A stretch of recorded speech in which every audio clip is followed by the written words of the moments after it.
Bom, gente, eu vou fazer esse vídeo. Quem aqui no Brasil não gosta de um futebol? Jogar bola, ver futebol, ver o Messi, ver o Neymar, ver o Cristiano Ronaldo, ver o futebol. Tá certo que o futebol brasileiro tá uma porcaria. Mas eu vou falar um pouquinho do começo do futebol, das novidades que talvez você não conhece sobre o futebol, né? Da história do futebol, do surgimento. Aí todo mundo fala, começou foi com o Charles Miller. O Charles Miller. Não, tem gente que não acredita que é o Charles Miller. Tem diferentes versões. Tem um documentário que falando da história do futebol, vou deixar a imagem aqui, ou sei lá.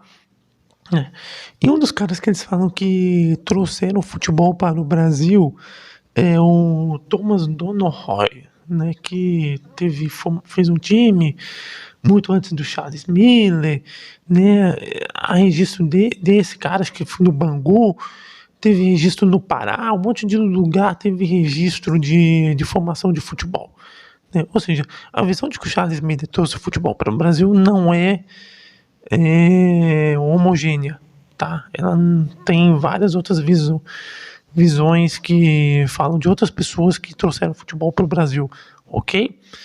Então, ele não foi o primeiro cara. O primeiro time do Brasil foi o Sport Clube Rio Grande, né? Um time mais antigo do Brasil. Depois vendo outros times mais conhecidos, Inter, Flamengo, Vasco, Corinthians, São Paulo, Palmeiras e tudo mais, né? E a Ponte Preta, né? A Ponte Preta tem uma questão histórica muito interessante no futebol brasileiro, né? Então muitos desses clubes foram formados, por exemplo, da imigração que veio para o Brasil. Eu poderia citar aqui o Cruzeiro, o Palmeiras e o Corinthians, né? O Cruzeiro e o Palmeiras chamavam Palestra Itália. O Corinthians tinha origem em referência ao Corinthians Casuals, uma equipe de operários ingleses que vieram para o Brasil, né? Então, estava tendo o começo do futebol. Em 1914, nós temos o primeiro jogo da seleção brasileira contra um time chamado Exeter, uma coisa assim, na Laranjeiras, que o Brasil ganhou o jogo de 2-0, né? Bom, então o futebol estava começando, era um esporte que a elite não gostava da mistura dos mais simples, das pessoas mais pobres. Por exemplo, teve clubes que foram tentavam sofrer exclusão, o Corinthians foi um deles, né? E teve muita gente que foi contra o futebol, muita gente inteligente, inclusive. Por exemplo, Lima Barreto, ele falava contra o futebol, né? Falava que é uma coisa de alienação e tudo mais. Aliás, quem falava mais de alienação era o pessoal dos movimentos operários, falava que aquilo ali era para distrair as massas, né? Então teve esse começo de surgimento do futebol, né? E nós temos casos emblemáticos aqui no começo do futebol, que ainda estava surgindo futebol numa sociedade extremamente racista, né? Então, alguns clubes excluíam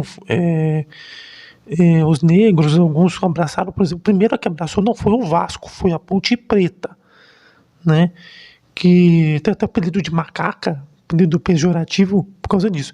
O Vasco foi um grande pioneiro, sim, um grande participante, sim, na luta dos negros. Teve o primeiro presidente negro, primeiro grande time com a maioria de negros ser campeão, uma coisa assim. O Vasco foi muito bom. O Vasco, inclusive, foi excluído de tentaram excluir o Vasco de um campeonato, porque o Vasco, por aceitar ter negros, mas eles falaram que o Vasco não tinha estádio. Tendo uma desculpinha esfarrapada. O Corinthians foi também muito importante. Vários jogadores negros foram excluídos. Teve até referência ao pó de arroz do Fluminense e tal. O Pelé chegou a ser rejeitado no Palmeiras porque ele ser negro, né? E tem um livro do Mário Filho, que é o Negro no Futebol, uma coisa assim. Mário Filho, para quem todo mundo sabe que ele tem outro nome, que é o Maracanã, né?